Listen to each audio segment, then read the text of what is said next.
ओम शांति। आज की प्रेरणादायक कहानी है कड़वा वचन। सुंदर नगर में एक सेठ रहते थे। उनमें हर गुण था, नहीं था तो बस खुद को संयम में रखने का गुण। ज़रा सी बात पर वे बिगड़ जाते थे। आसपास तक के लोग उनसे परेशान थे। खुद उनके घरवाले तक उनसे परेशान होकर बोलना छोड़ देते। किंतु यह सब कब तक चलता? वे पुनः उनसे बोलने लगते।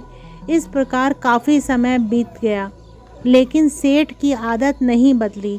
उनके स्वभाव में तनिक भी फर्क नहीं आया। अंततः एक दिन उनके घर वाले एक साधु के पास गए और अपनी समस्या बताकर बोले, महाराज, हम उनसे अत्यधिक परेशान हो गए हैं, कृपया कोई उपाय बताइए। तब साधु ने कुछ सोचकर कहा, सेठ जी को मेरे पास भेज देना। ठीक है महाराज, कहकर सेठ जी के घर वाले वापस लौट गए।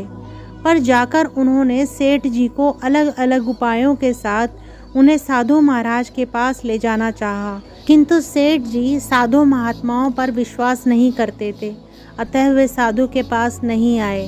तब एक दिन साधु महाराज स्वयं ही उनके घर पहुंच गए। वे अपने साथ एक गिलास में कोई द्रव्य लेकर गए थे। साधु को देखकर सेठ जी की त्योरियां चढ़ गई, परंतु घर वालों के कारण वे चुप रहे। साधु महाराज सेठ जी से बोले, सेठ जी, मैं हिमालय पर्वत से आपके लिए यह पदार्थ लाया हूँ, ज़रा पीकर देखिए। पहले तो सेठ जी ने आनाकानी की, परंतु फिर घर वालों के आग्रह पर भी मान गए। उन्होंने द्रव्य का गिलास लेकर मुंह से लगाया और उसमें मौजूद द्रव्य को जीभ से चाटा। ऐसा करते ही उन्होंने सड़ा सा मुंह बनाकर गिलास ओंठों से दूर कर लिया और साधु से बोले, यह तो अत्यधिक कड़वा है, क्या है यह? अरे, आपकी ज़बान जानती है कि कड़वा क्या होता है? साधु महाराज ने कहा, यह तो हर कोई जानता है। कहते समय सेठ जी ने रहस्यमयी दृष्टि से साधु की ओर देखा। नहीं, ऐसा नहीं है।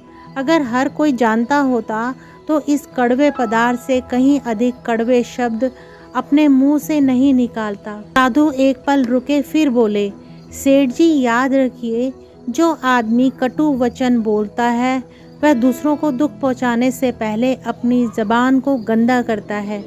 सेठ समझ गए थे कि साधु ने जो कुछ कहा है उन्हें ही लक्षित करके कहा है। वह फौरन साधु के पैर में गिर पड़े। बोले, साधु महाराज, आपने मेरी आंखें खोल दी। अब मैं आगे से कभी कटु वचनों का प्रयोग नहीं करूँगा। सेठ के मुंह से ऐसे वाक्य सुनकर उनके घर वाले प्रसन्नता से भर उठे। तभी सेठ जी ने साधु से पूछा, किंतु महाराज, यह पदार्थ जो आप हिमालय से लाए हो, वास्तव में यह क्या है? साधु मुस्कुराकर बोले, नीम के पत्तों का अर्क। क्या? सेठ जी के मुंह से निकला और फिर वे धीरे से मुस्कुरा दिए।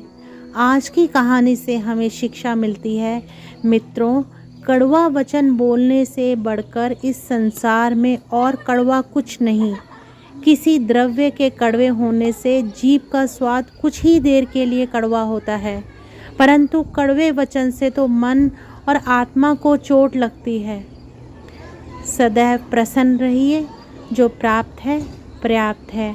ओम शांति। नित्य याद करें शिव परम पिता परमात्मा को।